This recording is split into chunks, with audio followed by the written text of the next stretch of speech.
Alrighty, we're back in it, y'all. Yeah, we ready to get right to it. Appreciate y'all for joining in. Um,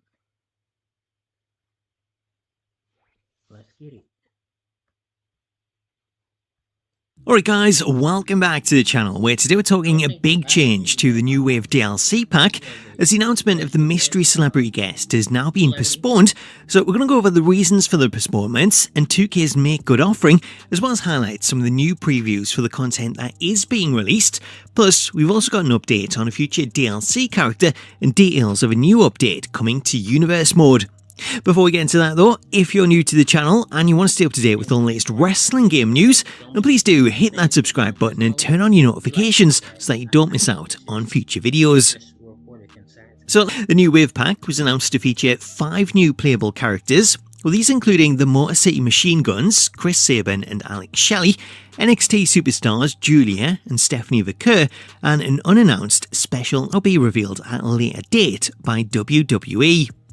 Writing on X, the WWE Games account stated, "The celebrity guest character in the new Wave Pack will be revealed in an exciting announcement from WWE in the coming weeks. Can you guess who it is? In the meantime, here is a locker code for 12,500 VC. Thanks for waiting." SmackDown. While there's been no official word from 2K, the wording on the post suggests that the postponement is down to WWE wanting to make the announcement themselves, though it begs the question why this wasn't factored into plans sooner when the DLC dates were announced in March.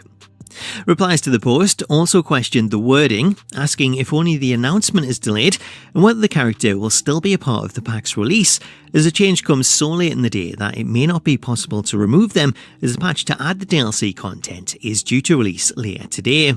While the delay of the announcement is almost certainly down to WWE wanting to make the announcement themselves, it's not the first time that DLC has been delayed for the game, as the Dead Man bonus DLC that was included with the Dead Man and Bloodline editions, that was also subject to a partial delay, as only half of that content was available at launch, with the Elite Undertaker character releasing a month later and the usable urn weapon coming in today's patch update.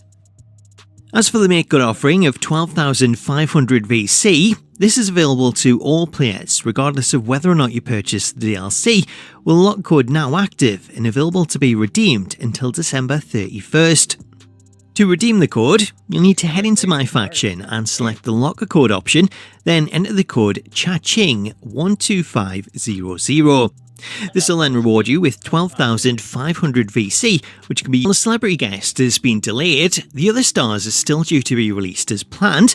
Therefore, to hype up the release, the WWE Games account have dropped some new previews, starting with NXT superstar Stephanie Vaquer, as after teasing players with a screenshot, 2K went on to release her full entrance.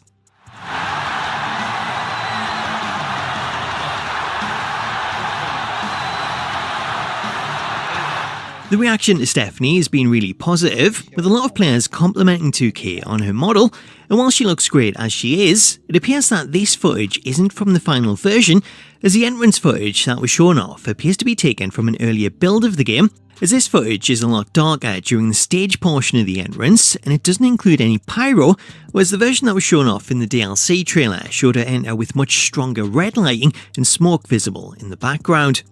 Based on those differences, it appears that the version shown in the entrance video is outdated. We should see an updated entrance that resembles the trailer in the DLC.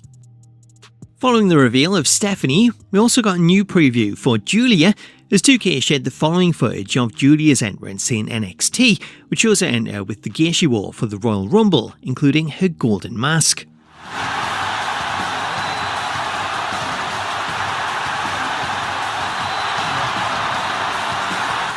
Similar to Stephanie, the reaction to Julia has been a really positive one, with many complimenting 2K on the model, as the scanning tech is now at a point where all of the models have looked incredible. Speaking of the scanning tech, we also have some news regarding the upcoming Attitude Era pack that's set to release in September, as former WWE star Victoria made a brief appearance in a vlog that was shared by AEW star Thunder Rosa, with that clip seeing Victoria tell Rosa that she was about to be scanned for the video game. The scanning of Victoria has led to some speculation that we could see a modern day version of her character, similar to how we got a modern day version of Alundra Blaze in the My Rise story for 2K25, as we could see a modern day Victoria used in a similar manner, though the scan data can also be used to create a classic Victoria, as 2K tend to scan stars to get their initial features and then de-age them. Finally, let's talk Universe Mode. As speaking in an interview with the Pro Wrestling Shoot podcast, Universe Mode's lead director Chris Dorr revealed details of an update that's set to be patched into the game in the near future. This new update comes in regards to title matches, as Chris Dorr revealed that they're adding support for certain rivalry actions during title matches. Sharing more on the change, Chris Dorr revealed that if you set up a title match and assign a rival reaction that sees the opponent replaced, rather than lead to a non-title match against the new opponent, the replaced superstar will now compete for the title. To give an example of how this would work in-game, if you choose the Vindictive Replacement action, and this will see the superstar that was booked for the title match attacked on the stage, with the attacker then taking their title shot, whereas previously this would have led to a non-title match between the attacker and the champion. As for when we'll see this update, Chris Dorr wasn't able to share an exact date, though he did note that it may be included in the upcoming patch 1.10 update ahead of the DLC's release, though he wasn't 100% sure on that, so if it's not in this update, we could see it in the next. As well as sharing details on the upcoming change, Chris Dorr also spoke on some of the recent changes to the mode and how they came about following feedback at Creator Fest, the process of adding new cutscenes and time frame behind it, as well as answering questions on possible future plans. So if that sounds like something that you'd be interested in, I'd highly suggest checking out the full interview, which I'll link to in the video description. So that's the latest roundup for WWE 2K25, but I'll have lots more coming up later today once the new patch drops, including full coverage of the new updates and the new DLC moves, so stay tuned to the channel for that. And in the meantime, if you missed the previous video, you can check out more DLC previews here. Alright, we're ready to get into the next video. I think we got